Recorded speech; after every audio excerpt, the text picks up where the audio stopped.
My question for this week is, what is the role of school in society? And my three questions to go with this are: first, can and how can I contribute to deciding what curriculum my students are being taught? And second, why a charter school versus a public school? So, what's the difference between the two? And third, what classes should be taught in a school no matter what? So, in regards to my first question, how can I contribute to deciding what curriculum my students are being taught?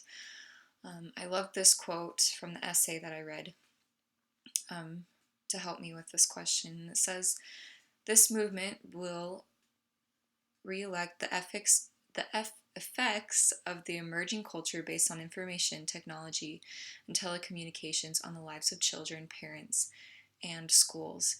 So it's talking about parent involvement and how that's so important.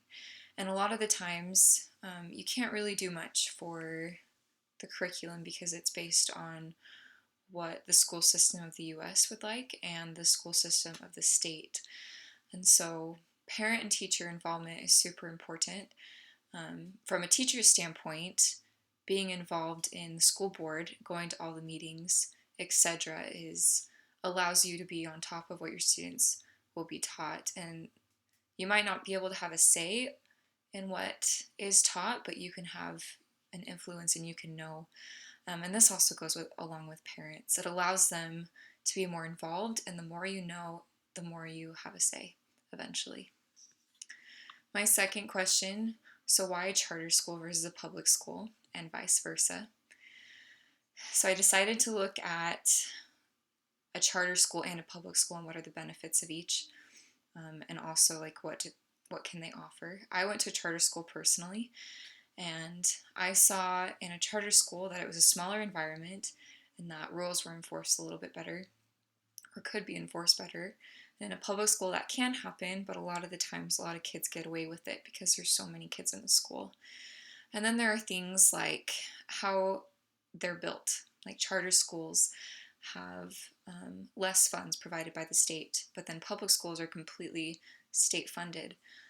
But then charter schools, you don't have to have a certification as a teacher.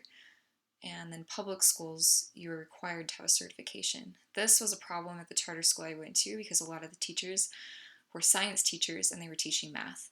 And so they didn't have that certification to teach what they were teaching. And that was a little difficult. There's more to this, but to keep it brief, both of them have good and negative qualities, and it's definitely based on the research you do to know which one is best. And then what classes should be taught in a school no matter what? I like this quote. In other words, much of what they teach you in school is worth remembering, if not for your professional future, for your personal life. So in the reading, Thomas Jefferson, in the reading we did, Thomas Jefferson gave the core classes that would be taught in the schools. And I think these are really great classes to teach anyone. But then as you get older, you're trying to find a career. And I think there should be, it was a good perspective to research this and look into this. And personally, I think there should be more classes that are required that teach a little bit more of life skills. And these classes can be economics, government, maintenance, life skills, emotionally and socially. And there's more examples on the website found to the right of the screen. And then ultimately, it's to develop a knowledge to be like God one day. And so all of these classes are so important for us to take because ultimately we want to be as our Father in heaven. And so I thought it was interesting going over this.